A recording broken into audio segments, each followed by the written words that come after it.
Bienvenue sur Chaka Concept pour une nouvelle vidéo journalière. Je te parle aujourd'hui de la prochaine saison de CrossFit, donc dans l'objectif pour certains de se qualifier aux CrossFit Games. Je souhaite parler de ça car il y a eu, comme tu le sais, un changement depuis une année où on a changé de format pour les qualifications aux CrossFit Games et j'ai envie juste de parler de ça.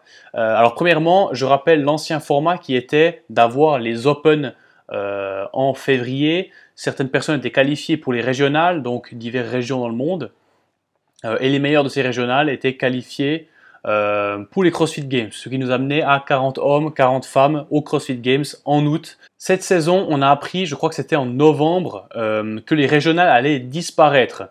Donc, on nous a annoncé un nouveau format de régional, entre guillemets, qui était les Sanctionals. Donc, c'est des événements qualificatifs pour les CrossFit Games.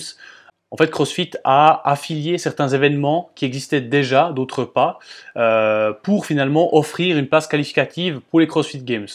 Donc, le Wodapalooza a eu une place qualificative pour hommes et femmes à apporter.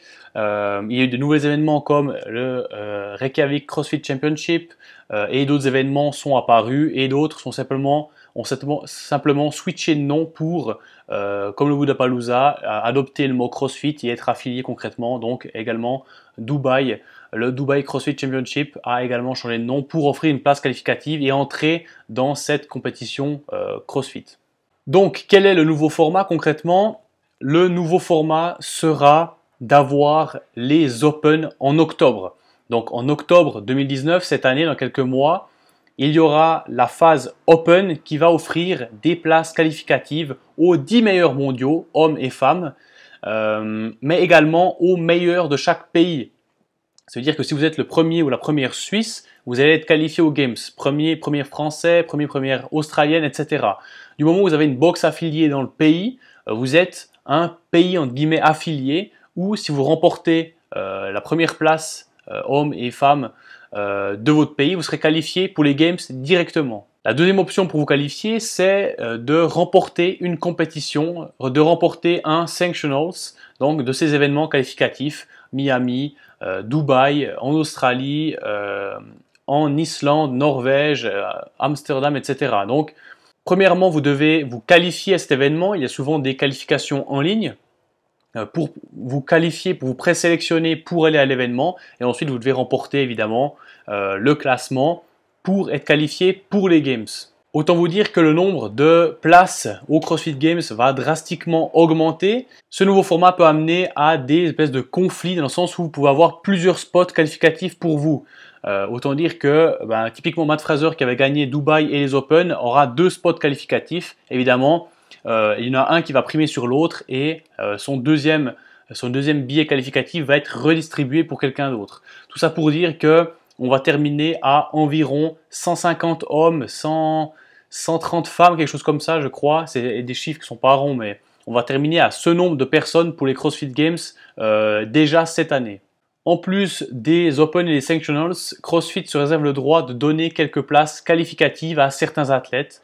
On a notamment vu cette année, CrossFit a donné un billet qualificatif pour les Games au champion du monde de course d'obstacles, je ne sais plus son nom, Hunter, je ne sais plus son nom de famille.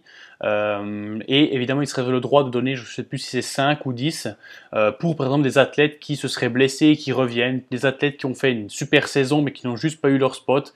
Enfin, les raisons leur appartiennent. Donc, vous avez les Open en octobre, vous avez ensuite la saison qui va jusqu'en juin, où il y a tous les événements qualificatifs, et évidemment en août, on aura toujours les Games qui seront cette fois-ci sous un nouveau format car les athlètes seront beaucoup plus nombreux. Ce que nous a annoncé récemment CrossFit, c'est qu'il y aurait des éliminés. Ils nous ont dit qu'après le premier événement, il y aurait plus que 75 hommes et 75 femmes qui allaient être participants au CrossFit Games. Autant dire que la moitié des hommes va rentrer chez eux dès la fin du premier événement. Mais ça ne s'arrête pas là. CrossFit va encore, au fur et à mesure des événements, éliminer encore plus d'athlètes pour finalement terminer à 10 hommes et 10 femmes pour les derniers événements. Donc ce format était inévitable car on ne peut pas organiser une compétition avec 175 athlètes et garder, je sais pas, de 3-4 WOD par jour. Ça serait infaisable. À compter qu'il y a à côté de ça la compétition par équipe, il y a les teens, il y a les seniors. Autant dire que ça ferait trop sur ces quelques jours et qu'il faudrait étendre ça sur plusieurs semaines. Et ce n'était évidemment pas le but de CrossFit. Donc voilà pour cette vidéo qui est un peu explicative. Je pense qu'il y a beaucoup de confusion parce que là on est dans une année charnière, donc entre deux formats où finalement les Opens étaient quelques mois avant les Games, les événements se sont agglutinés dans un court laps de temps. Toutefois, dès octobre, tout va rentrer dans l'ordre. On aura ces Open. Je ne connais pas encore les dates. Je crois qu'on ne connaît pas les dates de ces 5 Open qui vont se dérouler donc en octobre. Ça va être, s'il y a 5 semaines en octobre, ça va être les 5 semaines d'octobre. Sinon, ça va déborder, je pense, sur novembre. Il ne vous reste donc plus qu'à vous préparer pour ces Open et essayer évidemment de battre vos scores de l'année passée pour évaluer votre progression. Je pense que c'est évidemment l'objectif principal des Open car très peu peuvent espérer recevoir une invitation pour les CrossFit Games. Voilà, c'est tout pour cette vidéo. J'espère qu'elle vous aura plu. Si vous avez des questions, c'est comme d'habitude en commentaire. Et nous, on se dit évidemment à demain pour une prochaine vidéo. Ciao!